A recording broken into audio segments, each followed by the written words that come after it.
Boa noite, meus amados irmãos, graça e paz a todos.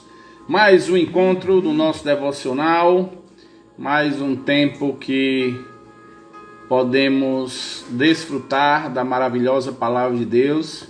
E hoje nós iremos meditar um pouco sobre a pessoa de Deus. Nós iremos aprender um pouco mais de Deus, né? Nós muitas vezes falamos de Deus de várias formas, e hoje então queria expressar alguns atributos de Deus que podem nos ajudar na nossa vida, nas nossas dificuldades, que pode fazer com que tenhamos uma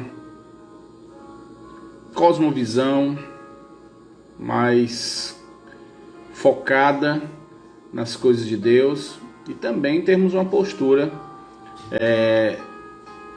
condizente com aquilo que cremos, né? Se cremos em Deus, temos então que viver conforme a vontade de Deus. Então hoje nós vamos ver um pouco sobre Deus, não todos os atributos, mas alguns atributos, e que esses atributos possam nos ajudar a melhorar a nossa forma de viver e adorarmos ao nosso Deus. Então convido a você já para abrir sua Bíblia em Jeremias capítulo 32. Jeremias capítulo 32, que nós iremos meditar a partir do versículo 16, que é a oração de Jeremias, onde Jeremias vai buscar tentar entender o plano de Deus naquela situação em que ele se encontrava, né? O povo de Deus seria castigado por Deus, e aí Jeremias estava no meio daquilo tudo, e Deus inclusive manda ele comprar uma terra, um terreno. Ele não consegue entender essas coisas, mas aí ele ora a esse Deus diante dessa situação, e eu quero pegar alguns versículos, só apenas até o versículo 24, onde nós podemos tirar algumas lições. Quando nós temos a visão exata de Deus na nossa vida, nós acabamos tendo também uma vida diferente, a nossa vida muda. Então espero que os irmãos fiquem já preparados, né? Está faltando menos de um minuto para iniciarmos, então que você possa já estar junto comigo, meditando na palavra de Deus e assim sendo agraciado por Ele, ok? Jeremias capítulo 32, a partir do versículo 16. Jeremias 32, 16. Amanhã, se Deus permitir, 9 horas, teremos o nosso devocional pela manhã, e às 17 horas, que é o nosso horário do culto, né? Quando estamos funcionando lá no prédio. Então a gente tem o nosso outro encontro às 17 horas, não é 18, ok? É 17 horas.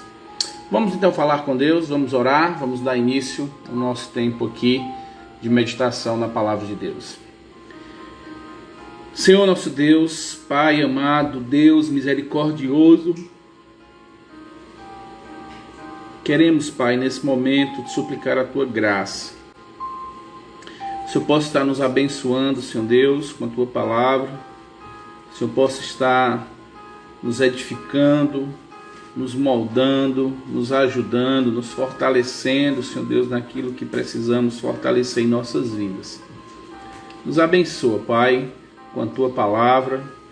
Quero continuar, Senhor Deus, te suplicando pela vida dos nossos irmãos que têm, Senhor Deus, ainda enfrentado algumas dificuldades, algumas lutas, Senhor Deus, devido a essa doença, Pai amado, que tem atingido algumas pessoas que amamos, que conhecemos, mas também, Senhor Deus, tem feito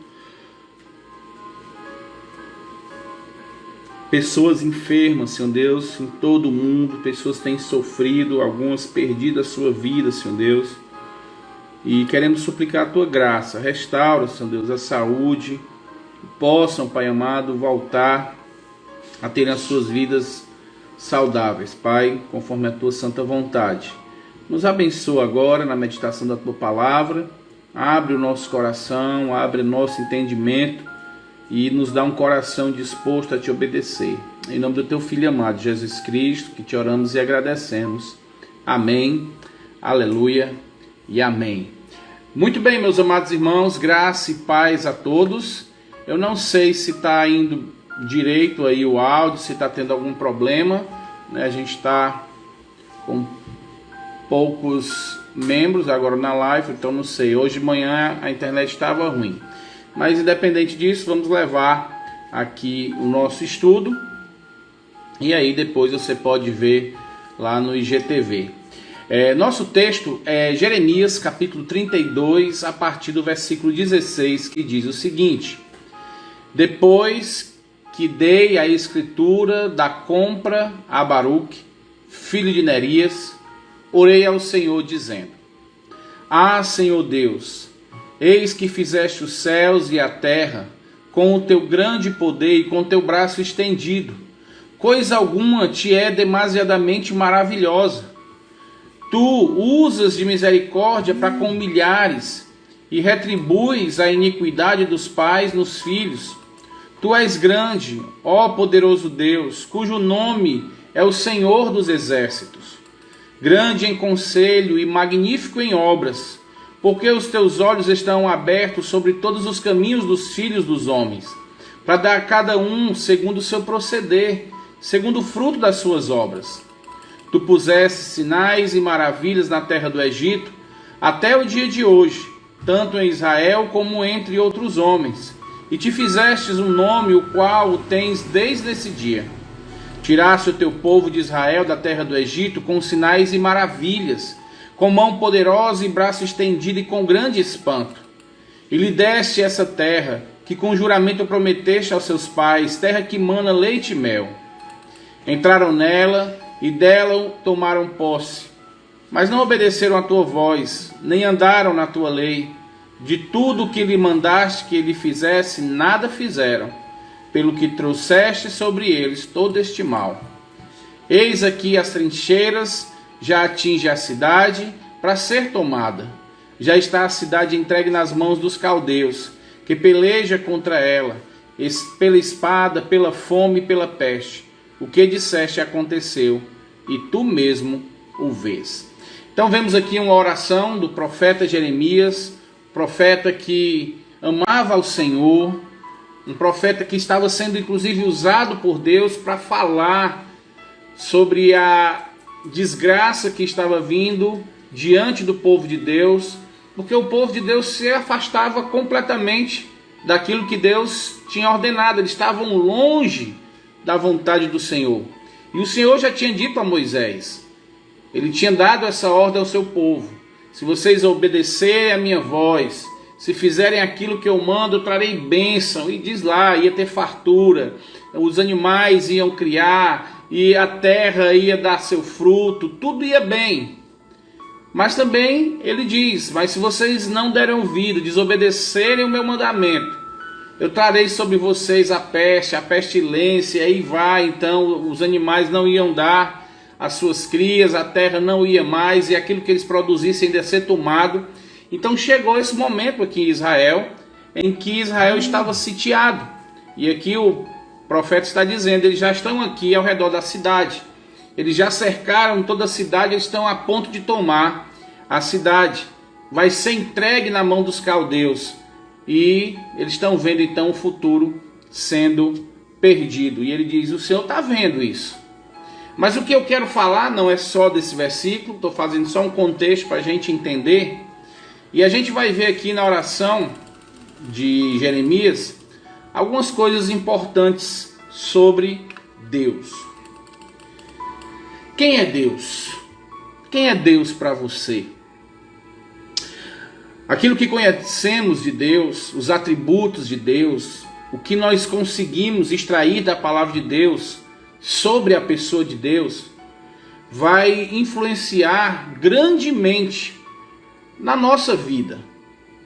Quando eu sei quem é Deus, quando eu começo a estudar e saber o poder de Deus, as maravilhas de Deus, a onisciência, onipresença, amor, misericórdia, graça, todos os atributos de Deus revelados na sua palavra, isso vai influenciar grandemente na minha vida. Isso vai influenciar na forma em que eu tomo decisões, que eu faço escolha, na forma que eu me comporto diante de perigo, diante dos medos.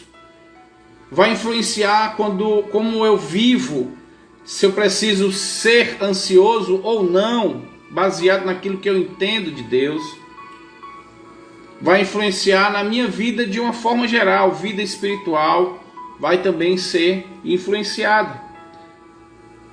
Então, se nós não temos uma compreensão exata do Deus que nós dissemos que estamos servindo, se nós não temos uma ideia bem elaborada, bem clara de quem é esse Deus, nós teremos grandes dificuldades na nossa vida. Nós teremos grandes problemas na nossa vida. Então aí vem as dúvidas, o medo, a desconfiança, a ansiedade, tudo isso acaba atingindo a nossa vida. Muitas pessoas dizem, olha, Deus é amor. Mas como é esse amor de Deus? E aí pinta-se um Deus de amor muito, muito fraco. Um amor muito aguado, um amor que ele é baseado em negociação. Ele me ama se eu fizer isso, ele não me ama se eu não fizer. Então é uma distorção do amor, é um Deus que ama demais e não aplica a justiça. É um Deus que é um amor muito fraco. Um amor muito compassivo, muito assim, que deixa as pessoas fazer o que quer. Outros dizem que Deus é tudo, mas na hora que não tem nada, Deus não é mais nada também na sua vida. Deus só é tudo quando eu tenho tudo que eu quero. Mas quando eu não tenho tudo que eu quero, Deus para mim não vale mais nada. Então, se Deus é tudo, eu não preciso de mais nada. Mas a ideia de que Deus é tudo é só porque Ele está abençoando. Quando não está vindo bênçãos da parte de Deus, Deus também não vale mais nada.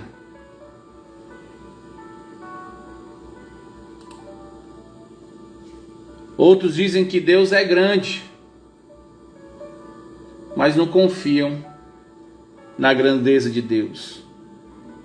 Não conseguem olhar e ver a grandeza de Deus, inclusive nas pequenas coisas. Isso mesmo. Não conseguem ver a magnitude, a transcendência de Deus nas coisas do dia a dia, corriqueiras do dia a dia. Mas estão dizendo, Deus é grande. Muitas pessoas dizem que conhecem a Deus, mas não sabem nada sobre Deus. Se você perguntar, ele não sabe dizer quem é Deus. Ele não sabe fazer uma definição clara da pessoa de Deus. E infelizmente, Satanás tem muito mais conhecimento da pessoa de Deus do que muitos que dizem que conhecem a Deus.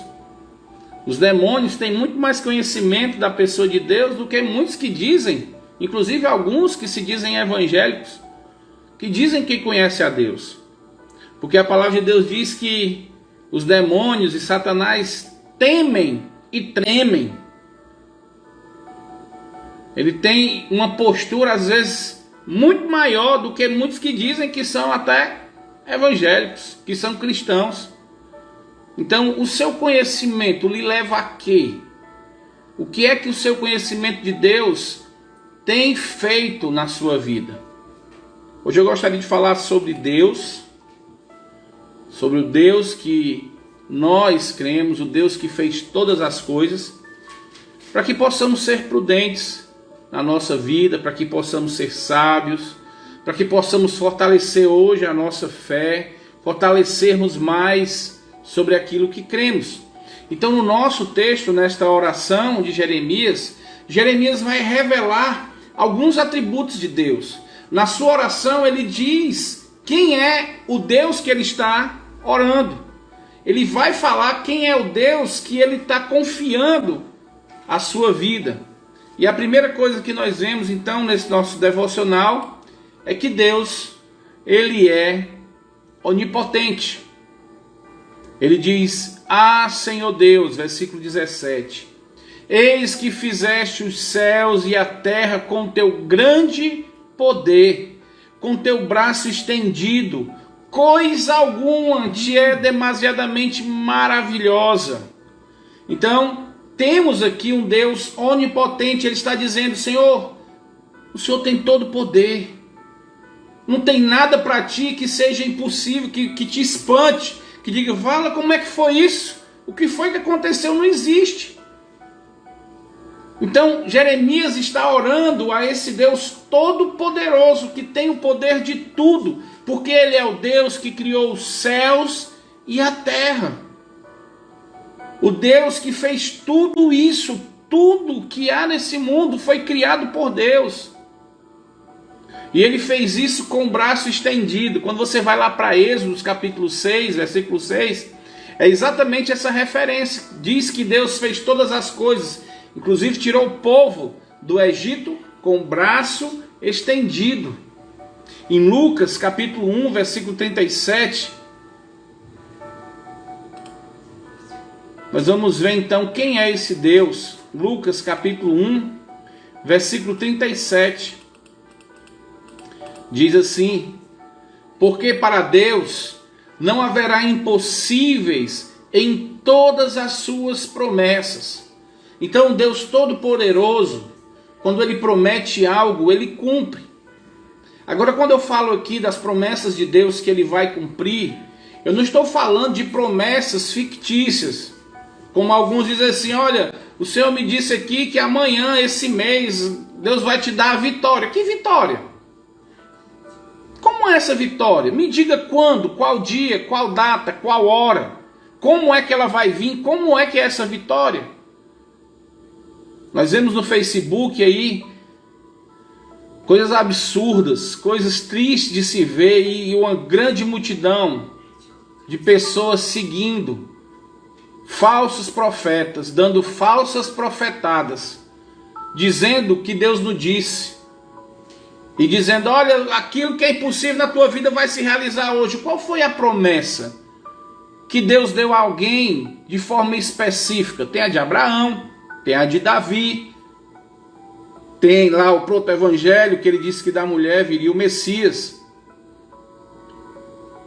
Mas a promessa que ele diz que vai cumprir, para mim e para você, é a promessa da vida eterna. Essa é a promessa. E Ele vai cumprir porque Ele é poderoso para cumprir isso. Então, quando eu sei disso, isso me dá paz. Outro texto, também em Lucas capítulo 18, agora o versículo 27, diz algo maravilhoso. Eu quero ler aqui o versículo 26. Vou ler o 25. Porque é mais fácil passar um camelo pelo fundo de uma agulha do que entrar um rico no reino de Deus. E os que ouviram isso disseram: sendo assim, quem pode ser salvo? Mas ele respondeu: os impossíveis dos homens são possíveis para Deus. Então nós vemos aqui que as promessas impossíveis, dentro do contexto bíblico, é a salvação do homem perdido. Algo que seria impossível, Deus pode. Por quê? Porque Ele é todo poderoso. Mas existem muitas coisas que Deus pode fazer. Deus pode mudar completamente a situação na sua vida. Ele pode fazer isso se Ele quiser. Ele pode fazer isso hoje. Ele pode restabelecer a sua saúde. Ele pode restabelecer o seu casamento. Ele pode restabelecer a sua família. Ele pode fazer muitas coisas porque Ele é todo poderoso. Então isso deve estar muito firme em meu coração. Mas não é pelo fato dele ser poderoso que ele vai fazer isso hoje e agora porque eu quero. Deus pode estar querendo nos ensinar muitas outras coisas. Então o período de estar em luta, o período que está aí passando por essa dificuldade, pode ser porque Deus queira lhe ensinar algo maravilhoso que vai lhe edificar, que vai fazer com que você cresça no conhecimento mais sobre a pessoa de Deus. Então a primeira coisa que precisamos entender é que Deus é poderoso. Assim como nós vemos esse poderoso vírus tomando de conta do mundo todo, Deus é poderoso para destruir esse vírus no mundo todo. Entende? Ele é poderoso, ele faz se ele quiser. O seu poder permite ele agir na hora que ele quiser, porque ele é todo poderoso. Não sou eu que induz o poder de Deus. Não são os reis que induzem o poder de Deus. O poder de Deus não está limitado à minha vontade. O poder de Deus está limitado à sua própria vontade. Porque ele é poderoso, ele age como ele quer, na hora que ele quer. Então entender isso, como Jeremias entendeu, ele diz, olha, o Senhor é poderoso. Nós estamos cercados. Estamos aqui a ponto de ser atacados e sermos destruídos. Estamos confiando no Senhor. O Senhor é poderoso. O Senhor, com mão estendida, fez e faz milagres. E é isso que precisa ficar claro. Muitas vezes nós dizemos, né? O Deus de ontem é o mesmo de hoje e é o de sempre. Exatamente. O mesmo Deus aqui, do poder, que o próprio Jeremias diz que é todo poderoso, esse Deus poderoso, ele é poderoso ainda hoje. Mas lembre-se disso, a oração de Jeremias não livrou o povo foi castigado, o povo sofreu. Se você ler Lamentações, você vai ver a desgraça que o povo estava vivendo, porque a cidade estava sitiada, não tinha comida. Eles estavam comendo, as pessoas comiam os próprios filhos, cozinhavam os bebês para se alimentar, de tanta miséria. Mas aqui ele reconhece: o Senhor é poderoso, o Senhor tem poder. E é isso que precisamos entender. Não é porque está esse caos no mundo que nós temos ou podemos ou temos o direito de duvidar do poder de Deus. Muito pelo contrário. Não é porque o mundo está esse caos que Deus não tem poder. Muito pelo contrário. Ele tem poder e vai agir na hora que Ele quiser. Então entender do poder de Deus é saber que Ele é tão poderoso que Ele não está limitado a mim e a você. Ele não está limitado a ninguém. Ele faz aquilo que Ele quer, na hora que Ele quer, do jeito que Ele quer. E isso aqui Jeremias entendia. Segunda coisa, então ele apela aqui para o poder de Deus. E ele também fala que esse Deus poderoso, ele é misericordioso, mas também é justo. Versículo 18. Tu usas de misericórdia para com milhares e retribuis a iniquidade dos pais do filho. Tu és grande, o poderoso Deus, cujo o nome é Senhor dos Exércitos. Então Jeremias está dizendo, olha, tu usa de misericórdia, mas também tu usa de justiça. São dois atributos que andam juntos. Não existe misericórdia sem amor, não existe amor sem misericórdia, sem justiça. A misericórdia e a justiça estão juntos. O amor e a justiça andam de mão dadas. Como é que nós podemos entender isso? Na cruz. Na cruz nós vemos o amor e a justiça de Deus. Como assim, pastor? Nós vemos o amor na salvação. Ele salva pecadores arrependidos. Isso é amor. Mas ao mesmo tempo, a gente só sabe que é amor porque ele vai punir aqueles que não aceitaram. A justiça dele mostra o seu amor. Assim como o amor dele vai evidenciar a justiça. Por que que ele é justo? Porque ele amou os que se arrependeram. E por que que ele amou? Porque ele castigou os que não se arrependeram. Os que não creram estão castigados. Então a justiça só se evidencia por causa do amor. E o amor só se evidencia por causa da justiça. Olha que coisa maravilhosa. Na cruz a misericórdia e a justiça se beijam. Que é isso, pastor? Salmo 85. Uma linguagem poética sobre o encontro e de como anda o amor e a justiça de Deus. Salmos 85, versículo 10, diz o seguinte: encontra-se a graça e a verdade, a justiça e a paz se beijaram. Então existe uma relação íntima entre o amor e a justiça de Deus. Então se glorie em conhecer a misericórdia e a justiça de Deus. É exatamente o que o profeta Jeremias diz em Jeremias capítulo 9, versículo 24. Olha aqui o que é que diz.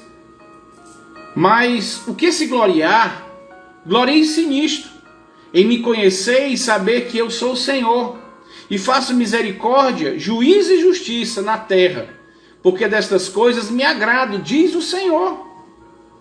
Então, quando eu entendo a misericórdia, entendo o juízo de Deus, quando eu entendo que Ele é amor e que Ele é justiça, que Ele não é só o amorzinho, rosiozinho que estão pintando aí, mas que existe a justiça dele, isso afeta a minha forma de viver.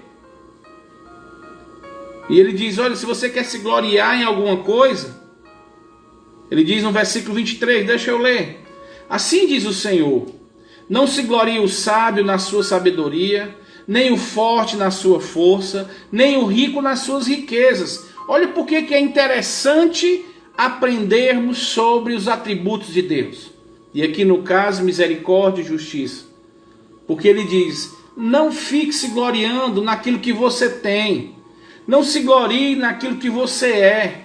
Não se glorie na sua sabedoria, na sua força, nem na sua riqueza. Aí ele diz, mas o que se gloriar, se glorie nisso, em me conhecer, em saber que faço misericórdia, justiça e juízo na terra. Então, quando eu sei dos atributos de Deus, eu glorifico a Deus. Eu passo a deixar depender de mim, eu começo a me colocar no meu devido lugar, eu começo a colocar as minhas coisas no devido lugar, eu começo a ver que os meus bens, a minha riqueza não tem valor nenhum. Eu começo a entender que a minha sabedoria não se compara com a sabedoria de Deus, e isso não vai me causar soberba nem orgulho. Eu começo a entender que a minha força, a minha vida, aquilo que eu faço com as minhas mãos, não se comparam com aquilo que Deus faz. E passo a glorificar a Deus, e passo a depender mais e mais dele, e começo a colocar eu e as minhas coisas de lado. Eu tiro a visão de mim e olho para Deus. Mas o que é que nós temos visto no mundo gospel hoje? As músicas gospel de hoje é tudo, o centro é o homem. Você é você, é você, o que você quiser. Tem a música hoje que é a mais top 10 aí, né? Essa casa, né? Minha casa é tua casa, eu dou ela para você. Como é que pode? A casa é minha, a casa é tua e eu vou te dar. Compreensão errada da pessoa de Deus. Está aqui, não se glorie, eu não tenho nada. Senhor, tudo é teu. Faça como Jó. Eu vim para esse mundo sem nada e eu vou voltar para ele sem nada. Eu não tenho que dar nada para Deus. É tudo dele. Aí vem lá o outro e diz, você é mais precioso do que o ouro de Ofir. Aí vai dizer lá, olha, não se preocupe se ninguém lhe reconheceu ainda. Deus vai lhe reconhecer. Eu não tenho que estar preocupado se ninguém está me reconhecendo. Eu não tenho que estar me importando se as pessoas não estão me elogiando. Eu não tenho que estar preocupado se as pessoas estão batendo nas minhas costas.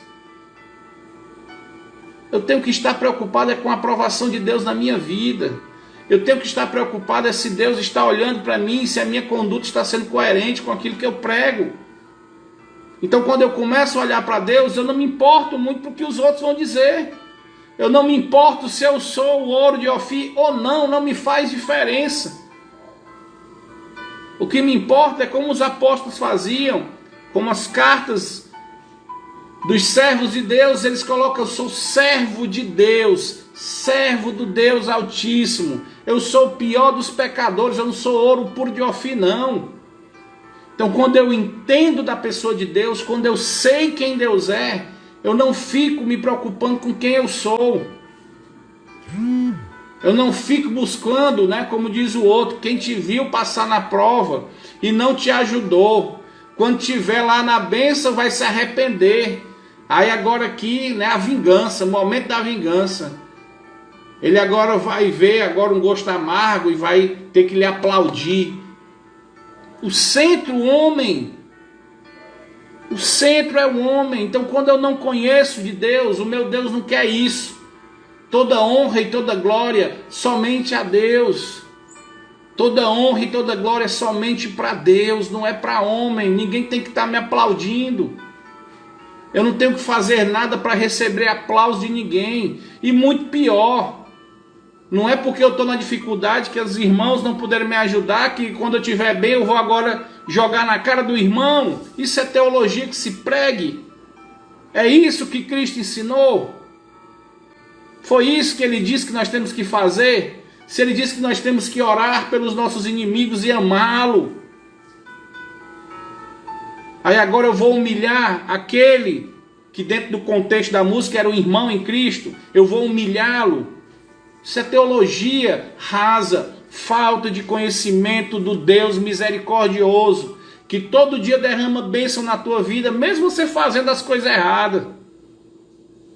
Falta de conhecimento de Deus levam pessoas a adorar a Deus da forma errada. A falta de conhecimento de Deus leva uma pessoa a viver da forma errada. A falta de conhecimento de Deus leva uma pessoa a escrever músicas que dizem que estão louvando a Deus, mas que estão induzindo o homem a fazer o que é errado. Então não se estribe, né, como diz lá, não se estribe do seu próprio conhecimento, não monte-se na sua sabedoria. Não monte-se na sua força, mas se você vai se gloriar de algo, se glorie na misericórdia e na justiça e no juízo do nosso Deus. Mas também o salmista diz outra coisa. Na sua oração, ele reconhece a onisciência de Deus. Ele diz no versículo 19 de Jeremias capítulo 13. Ele diz: grande em conselho e magnífico em obras, porque os teus olhos estão abertos sobre todos os caminhos dos filhos dos homens, para dar a cada um segundo o seu proceder, segundo o fruto das suas obras. Ou seja, quando eu sei que Deus é onisciente, eu sei que Ele é onisciente para agir de duas formas. Ele vai abençoar aqueles que estão vivendo conforme a sua vontade, e Ele vai punir, misericórdia e juízo, amor e justiça. Ele vai dar a cada um segundo o seu proceder, segundo as suas obras. Porque os seus olhos estão abertos, Ele vê tudo, não tem nada que Ele não saiba. Salmo 139 já vimos lá. Se suba aos altos montes, lá o Senhor está. Se eu desça ao mais profundo abismo, lá também está. As trevas para ti são como a luz, não existe diferença. O Senhor sabe quando eu me sento e quando eu me levanto. O Senhor sabe todos os meus caminhos. Então isso vai mudar o quê? A forma que eu vivo.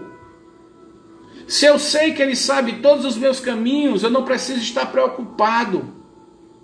Se eu sei que Ele sabe todos os meus caminhos, eu preciso estar andando nos caminhos dEle.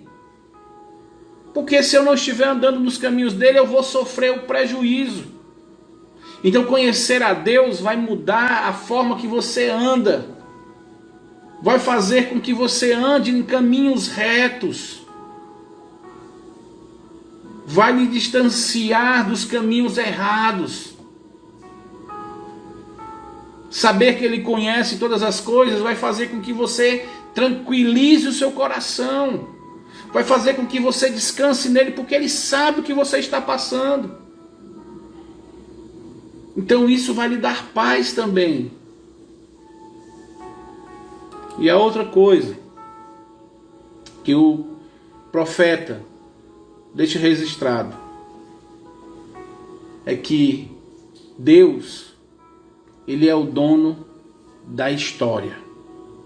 No versículo 20 até o 24, o profeta vai narrar os acontecimentos da história do povo de Israel e vai dizer que Deus estava lá. Ele diz: tu pusestes, quem? Tu, o Senhor, puseste sinais e maravilhas na terra do Egito, ao dia de hoje, tanto em Israel como entre outros homens, e te fizeste um nome, qual tens desde esse dia. Tiraste o teu povo de Israel da terra do Egito, com sinais e maravilhas, com mão poderosa e braço estendido, e com grande espanto.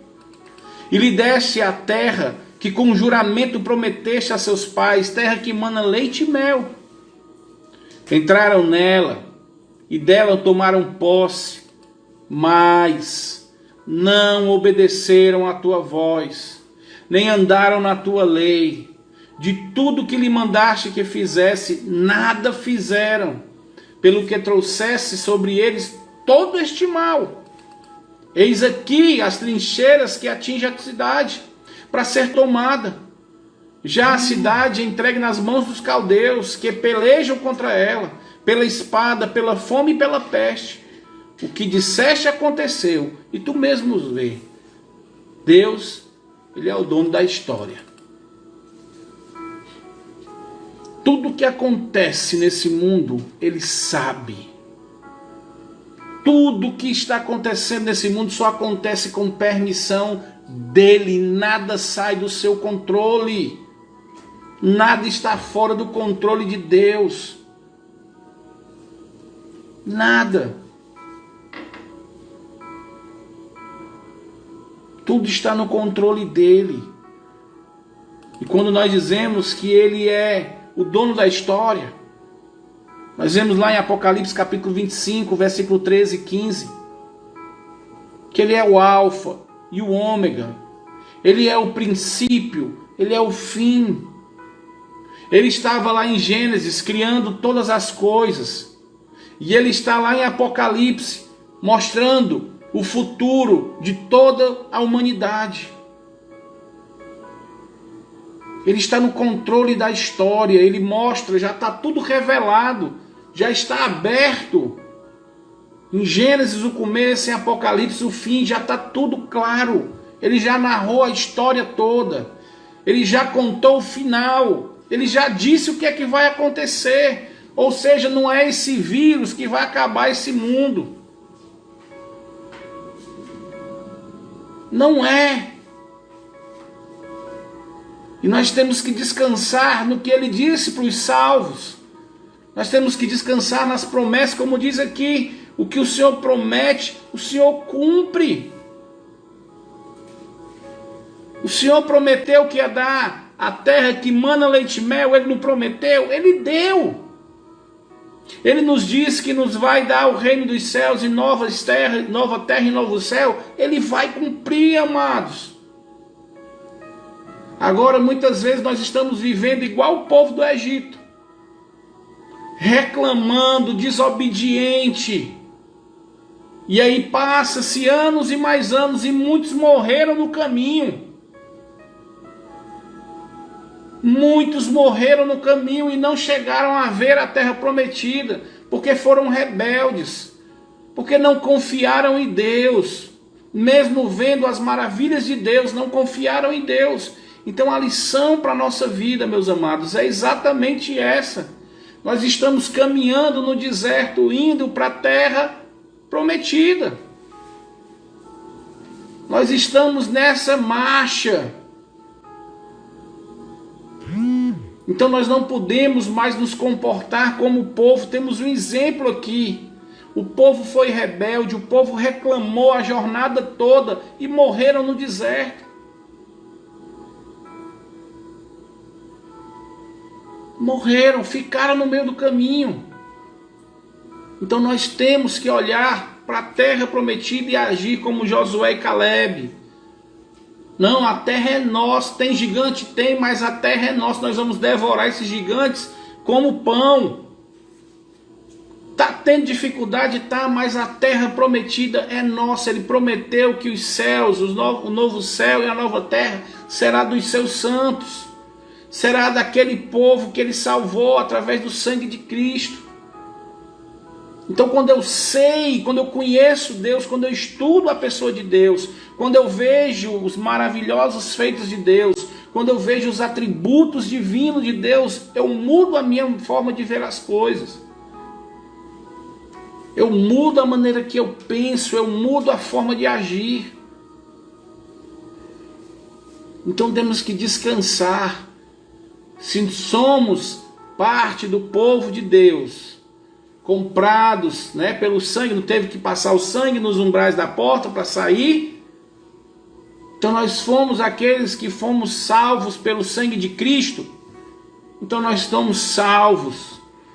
Nós vamos sair deste mundo e teremos a nova Canaã celestial, novo céu e nova terra. Então estamos andando agora na terra que não é nossa, somos peregrinos, aqui não é a nossa terra. Este não é o nosso mundo, esse mundo está comprometido à destruição. Ele está fadado a ser destruído. Então não é esse aqui o nosso mundo.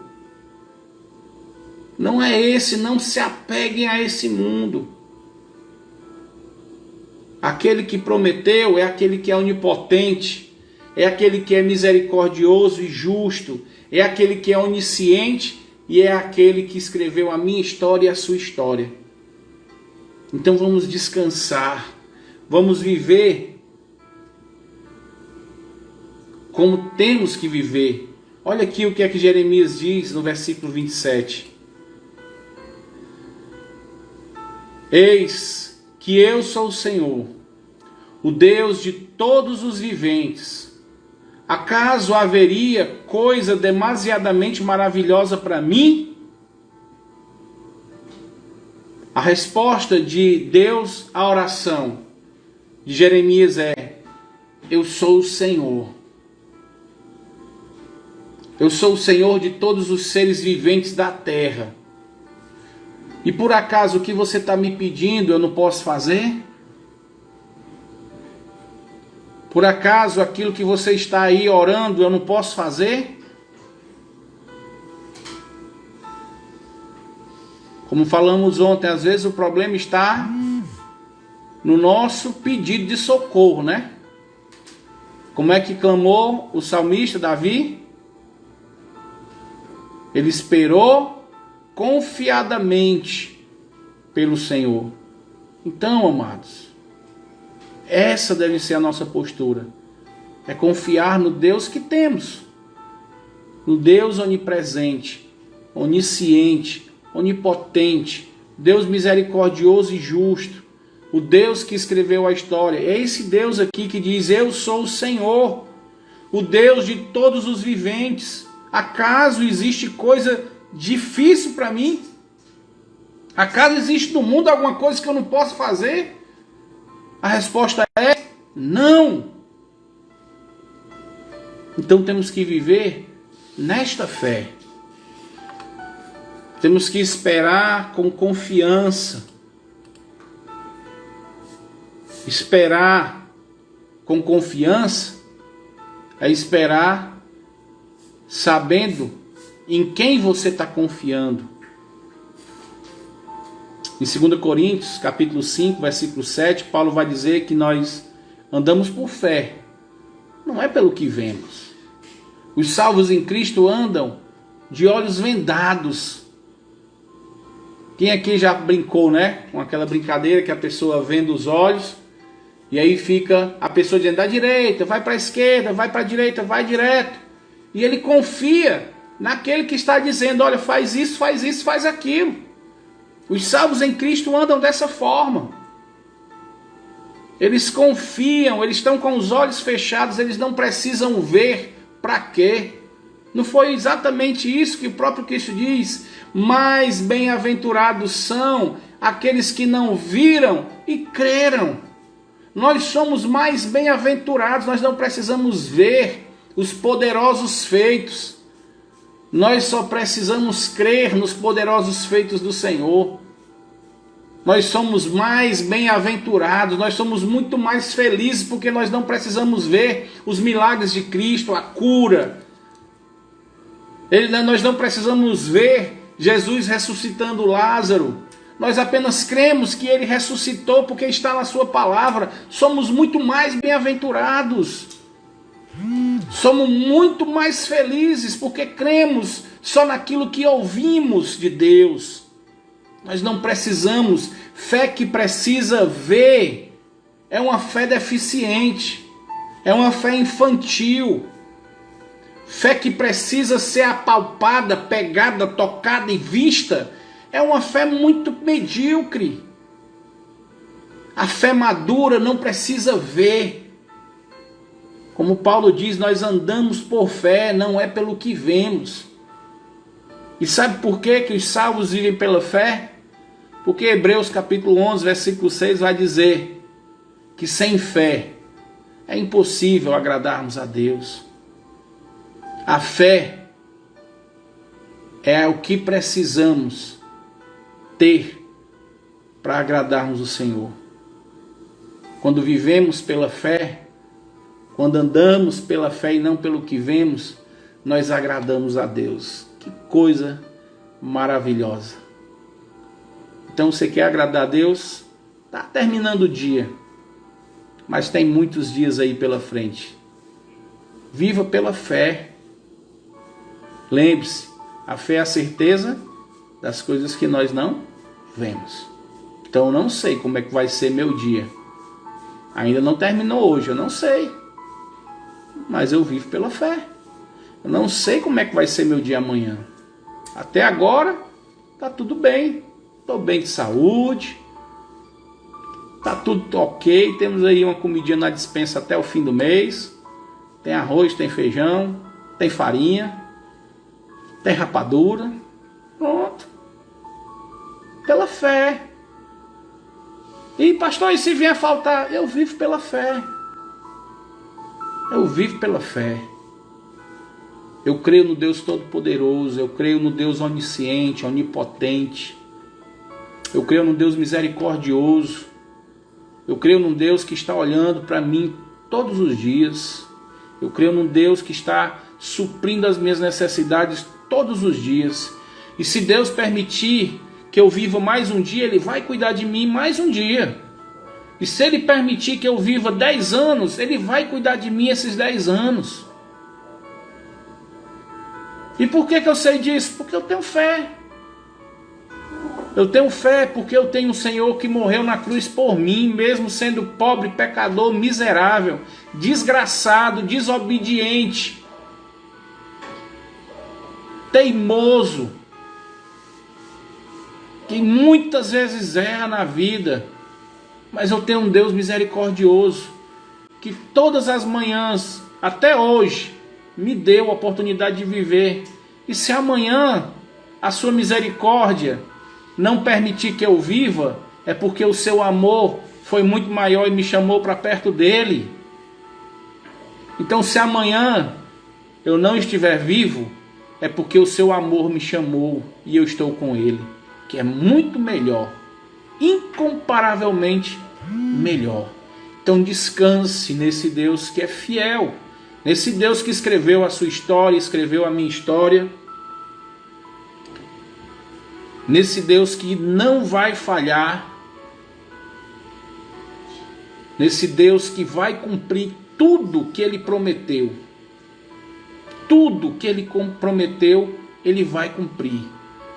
E eu volto a dizer para você, sim, Apocalipse está dizendo que tem uma multidão, milhões de milhões e milhares de milhares louvando a Deus. E esses milhões de milhões e milhares de milhares são os salvos em Cristo Jesus. Eu estarei lá e você também.